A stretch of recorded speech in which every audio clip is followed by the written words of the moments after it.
और बुलेटिन की शुरुआत करेंगे बड़ी खबर के साथ। जयपुर से बड़ी खबर। जयपुर के जेके लोन हॉस्पिटल के ब्लड बैंक में प्लाज्मा चोरी का मामला है। पुलिस की कार्रवाई सवालों के घेरे में है। एसएमएस थाना पुलिस का यह कहना है कि हॉस्पिटल प्रशासन से आसपास के सीसीटीवी फुटेज मांगे गए थे, जिन्हें अभी तक उपलब्ध नहीं करवाया गया। 11 मई को पकड़े गए आरोपी किशन सिंह को 15 मई को जयपुर की अदालत ने बड़ी ही आसानी से जमानत दे दी। आरोपी लैब टेक्नीशियन किशन सहाय को गिरफ्तार करने के बाद भी पुलिस उससे कोई राज नहीं उगलवा पाई है, ना ही कोई खास सबूत इकट्ठा कर पाई है। आरोपी को अदालत से बड़ी आसानी से जमानत मिल गई। यहां तक कि एफएसएल की जांच ही नहीं करवाई गई है। हॉस्पिटल से सीसीटीवी फुटेज तक गायब मिले हैं। तो चलिए इसी खबर पर चर्चा के लिए और ज्यादा जानकारी के लिए हमारे साथ जुड़ गए हैं अनिल कुमार गोठवाल जी, पूर्व एडिशनल डीसीपी हैं, और सुशांत पारीक हमारे संवाददाता हमारे साथ जुड़ गए हैं। सबसे पहले रुक कर लेंगे संवाददाता सुशांत पारीक का। सुशांत, इस पूरे मामले में ताजा अपडेट क्या है और इस खबर की विस्तार से जानकारी सबसे पहले दर्शकों को दीजिए। देखिए, ताज़ा अपडेट तो यही है कि किशन को एक तरीके से जमानत मिल गई सबूतों के, साक्ष्यों के अभाव में, और अपने आप में ये पूरा सिस्टम जो है उस पर सवाल खड़े करने वाली घटना है, क्योंकि इतना बड़ा मामला प्लाज्मा चोरी का जब रंगे हाथों पकड़ लिया गया है और उसके बाद भी अगर उसके खिलाफ पुलिस जांच में साक्ष्य नहीं मिल पाए या फिर प्रशासन, जो अस्पताल प्रशासन है वो सहयोग नहीं कर रहा, तो ये बता रहा है कि सिस्टम किस तरीके से कोलैप्स कर चुका है, सिस्टम की कितनी बड़ी मिली भगत है। पहले तो आपकी आंखों के सामने ये सब कुछ हो रहा था, और जब इस मामले का खुलासा हुआ और 76 बैग जब प्लाज्मा के पकड़े जाएं और उसके बाद सीसीटीवी फुटेज नहीं मिले, यहाँ तक कि एफएसएल की जांच नहीं हो और जो तार हैं वो भी काटे जा चुके थे वहां पर सीसीटीवी कैमरों के, तो ये सारा घटनाक्रम बता रहा है कि अस्पताल के भीतर निश्चित रूप से ऐसी और भी मछलियां हैं जो वाकई जिन पर एक्शन होना चाहिए और पूरे सिस्टम पर सवाल जो खड़े हो रहे हैं, क्योंकि एसएमएस पुलिस का ये दलील भी गले नहीं उतर रही है कि हमें साक्ष्य नहीं मिले। इतना बड़ा मामला अगर है तो साक्ष्य जुटाने चाहिए थे। गोठवाल साहब हमारे साथ हैं, वरिष्ठ जो हैं पुलिस अधिकारी रहे हैं लंबे वक्त तक, और इन्होंने बहुत सारे ऐसे केस देखे हैं, ये ज़्यादा ब्रीफ कर पाएंगे पुलिस की कार्यशैली को लेकर। लेकिन बड़ी चूक तो है, और जिस तरीके से पकड़ा था, लगा था कि किशन से पूछताछ में कई सारे और जो रैकेट इस तरीके से हैं उनका खुलासा होगा। क्या दूसरे अस्पतालों में भी ये खेल चल रहा है, इसके बारे में जानकारी मिलेगी। पुलिस पूछताछ में उससे कोई ऐसी बात निकलकर नहीं सामने आई, क्या पूछताछ ढंग से नहीं हुई, या फिर जिस तरीके से ये पूरा खेल चल रहा है उसमें एक तरीके से शय देने का काम है। ये सारे सवाल हैं जो अदालत ने जिस तरीके से साक्ष्यों के अभाव में बरी किया है, सिस्टम पर खड़े होते हैं। बिल्कुल बिल्कुल। अनिल जी हमारे साथ हैं, और अनिल जी, आपने सुना हमारे सहयोगी सुशांत ने इस पूरे मामले की जानकारी दी। साफ तौर पर प्रशासन पर सवाल खड़े होते हैं, क्योंकि ये बड़ी लापरवाही है। जांच पड़ताल होती है तो कई ऐसे सबूत निकल कर सामने आएंगे, कई लोगों के नाम इसमें शामिल होंगे, तो ये कितनी बड़ी लापरवाही आप इसे मानते हैं? देखिए, ये सबसे पहले तो हमारे जो पुलिस ऑफिसर जांच कर रहे थे उनका बड़ी वो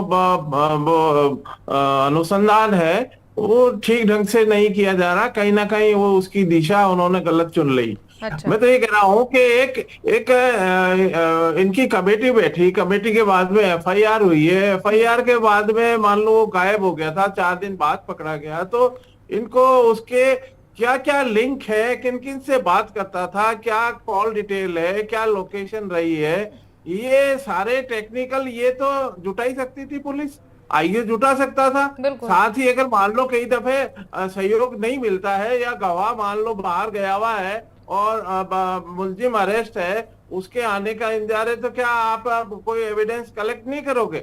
आपको नोटिस देना चाहिए। 91 का सीआरपीसी में प्रावधान है, वो कैसे नहीं देते? 24 घंटे के अंदर लाके और वो खड़े रहते आईओ के सामने, पुलिस अधिकारी के सामने। मेरा ये मानना है कि इसको बिल्कुल लाइटली इन्वेस्टिगेशन किया गया और सीनियर और सुपरवाइजरी ऑफिसर्स ने इसके ऊपर कोई ध्यान नहीं दिया कि हाँ होती रहती है, जबकि ये एक ऐसा वो है कि मानव से जुड़ा हुआ, एक जीवन से जुड़ा हुआ ब्लड बैंक से इस तरह का, जहां पर कि 16 आदमी की ड्यूटी है और 4 आदमी कम से कम एट ए टाइम वहां रहते हैं, तो बाकी के जो आदमी है वो गवाह देते, मान लो चोर या मान लो वो नहीं बताता है, तो उनकी क्या ड्यूटी है? उनके कैमरे काटे, तार कटे हैं, वो एविडेंस कलेक्ट करते। इलेक्ट्रिसिटी की डील क्यों नहीं किया गया? ये रजिस्टर मेंटेन क्यों नहीं किया गया? हाँ, उनको बुला के आमने सामने पूछताछ करते। मुलजिम जब था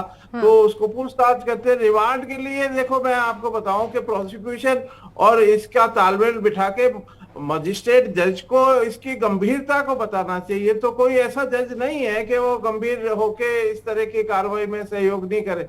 हाँ, आप फाइल के ऊपर ही कुछ भी नहीं लाओगे तो आरोपी के वकील कहेंगे साहब देखो फाइल में तो कुछ भी नहीं है, मेरे आदमी को गलत पकड़ लाए।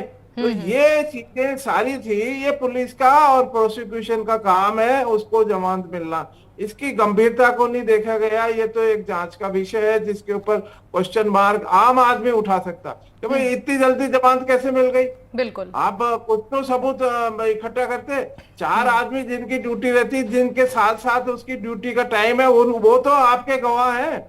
वो बताते, उनको कहते कि आमने सामने करिए कि भाई किस समय वो थैला लेके आता है। 76 बैग मिलते हैं, उसको कोरिलेट करना चाहिए, कड़ी से कड़ी मिलानी चाहिए। इसकी ड्यूटी है, ये इंचार्ज है। ये तो प्राइमा फेसी इसका आरोप मेरे हिसाब से प्रथम दृष्टया साबित है। साबित है तभी एफआईआर हुई।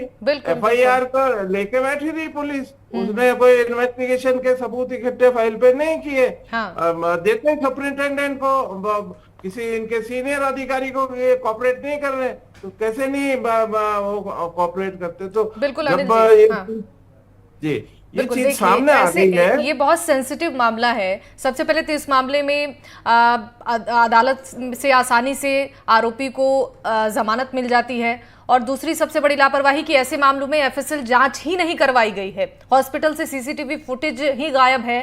तो ये जो साक्ष्य सबूत मिटाने की भी जो बातें सामने आई है, इस ओर भी इशारा कर रहा है कि कहीं ना कहीं मिलीभगत भी हो सकती है इस पूरे मामले में प्रशासन से अस्पताल की। अब कई सवाल खड़े हो रहे हैं प्रशासन पर।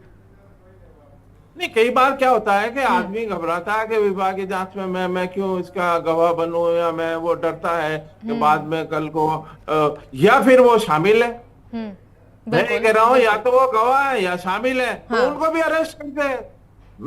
हमारे सामने कभी कभी इन्वेस्टिगेशन के अंदर ये आता है कि ये कोऑपरेट कर रहा है, ठीक है, नहीं तो ये कोऑपरेट नहीं कर रहा तो क्यों नहीं कर रहा है। इसका मतलब है इसकी भूमिका है, हमारे पास सबूत नहीं है तो उसको अरेस्ट करना चाहिए। मैं तो कह रहा हूँ तीनों चारों को, जब वहां से गायब हुआ, 4 की ड्यूटी एक साथ है तो वो तो चारों उसके जिम्मेदार है। चारों को, अकेले को अगर किशन था ये तो अन्य को भी अरेस्ट करना चाहिए। बाद में जाके वो गवाह बने, उससे पहले तो उनको अरेस्ट करके कोर्ट में पेश होना चाहिए कि ये इसलिए गवाह नहीं दे रहे कि ये खुद मुलजिम है। तो ये कुछ चीजें हैं टेक्निकल, जो लॉ का पॉइंट है वो देखना चाहिए कि इसके अंदर अगर मान लो डर रहे हैं गवाह, भय है, तो ऐसा माहौल क्रिएट करना चाहिए कि भाई आप उनको आमने सामने बिठा के बात करनी चाहिए। कई चीजें होती है कि आमने सामने जब मुलजिम है तो उस समय कौन कौन ड्यूटी पे है, सुपरिंटेंडेंट की क्या। हाँ, सिर्फ एक 16 सीसी आरोप पत्र। मैं तो ये कह रहा हूँ कि कहीं ना कहीं बाद में अगर ऐसा पता चले कि नीचे से ऊपर भी कोई तार जुड़े। ये एक अखबार ने तो इतना हिंट दिया कि जेएलएन अस्पताल के प्राइवेट उसको भेजता है। तो मैं तो कह रहा हूँ कि आप सीधे नहीं जाके उन हॉस्पिटल से इन्वेस्टिगेशन करते कि भाई आपके पास प्लाज्मा कहाँ से आता है। आप बताइए। तो वो बताते। सीधा अगर मान लो मुलजिम नहीं बता रहा है या किशन साहिब नहीं बता रहा है तो अस्पताल को नोटिस देते कि भाई आपके पास प्लाज्मा लेते हो, हाँ कि प्लाज्मा आप कहाँ से लाते हो, आपका स्टॉक बताइए, मैं इन्वेस्टिगेशन कर रहा हूँ, हमारी चोरी का मामला है। वो बताते तो वहां से पकड़ में आता। अगर मान लो सीधा नहीं है तो वो बताते कि हाँ साहब ये लेके आता था, हम इतने पैसे देते थे, या जो भी अगर बाय द वे ये है, उल्टी इन्वेस्टिगेशन भी शुरू कर सकते थे। ये भी नहीं कर रहे हैं। तो जब एक हिंट मिल गया कि जेएलएन अस्पताल के प्राइवेट अस्पताल को बेचा जा और 76 रिकवरी हुई है, तो मेरा ये मानना है कि इसमें लापरवाही हुई है सीनियर अधिकारी। बिल्कुल, यानी कि अब इस पूरे मामले को लेकर अभी से भी अगर जांच पड़ताल होती है तो हो सकता है कि कई और बड़े नाम इसमें सामने आ सकते हैं और कई बड़े खुलासे भी हो सकते हैं। इसमें जरूरत है प्रशासन को सख्ती से इस मामले में अब संज्ञान लेने की। बहुत बहुत शुक्रिया सर, आप हमारे साथ जुड़े, अपना कीमती वक्त दिया।